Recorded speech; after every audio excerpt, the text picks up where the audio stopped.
Police, une interpellation pleine de rebondissements.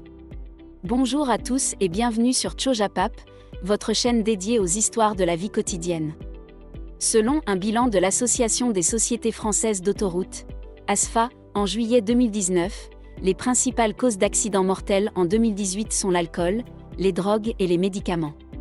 Ainsi, les campagnes de sensibilisation sur ces dangers se multiplient. Et les agents du maintien de l'ordre intensifient les contrôles. De plus, lors de toute intervention, des contrôles d'alcoolémie et de drogue sont effectués par les forces de l'ordre.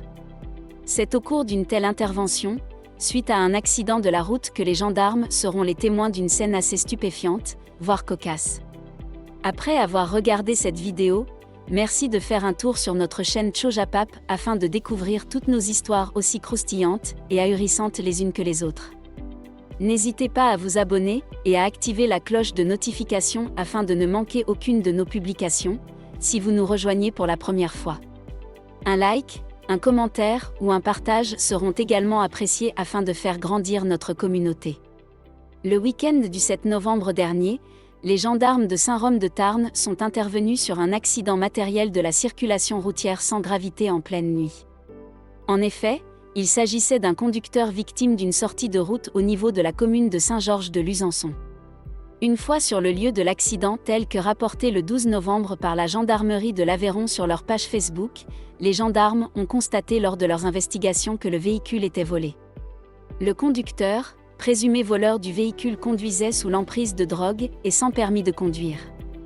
De plus, il n'avait bien entendu aucune attestation dérogatoire, ni un motif sérieux pour se déplacer en cette période de confinement. Fort heureusement, cet accident était sans gravité physique pour le protagoniste. Mais il y aurait pu avoir des dégâts importants aussi bien physiquement que matériellement pour cet automobiliste et les usagers présents. Cette soirée a été bien riche en surprises pour nos chers agents de force de l'ordre. En effet, d'après ces gendarmes, le dépanneur venu enlever le véhicule volé a fait preuve d'une conduite dangereuse à l'approche de la zone d'accident et a manqué lui aussi de finir au fossé.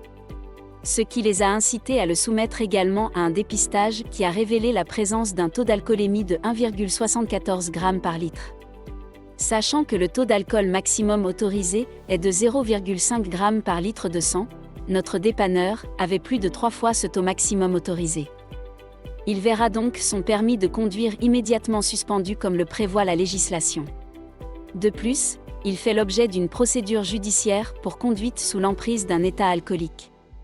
Le second dépanneur appelé sur les lieux était fort heureusement sobre. Il a pu ainsi remorquer le véhicule volé et la dépanneuse. L'ensemble des protagonistes répondront prochainement de leurs actes devant le procureur de la République. Nous pouvons voir ainsi tous les risques d'accidents causés par ces protagonistes en circulant sur les routes et les autoroutes. Et ceci malgré les campagnes de sensibilisation qui sont menées. Si cette vidéo vous a plu, n'hésitez pas à cliquer sur « J'aime », la commenter et la partager afin de sensibiliser d'autres personnes sur les dangers causés par l'alcool et la drogue au volant.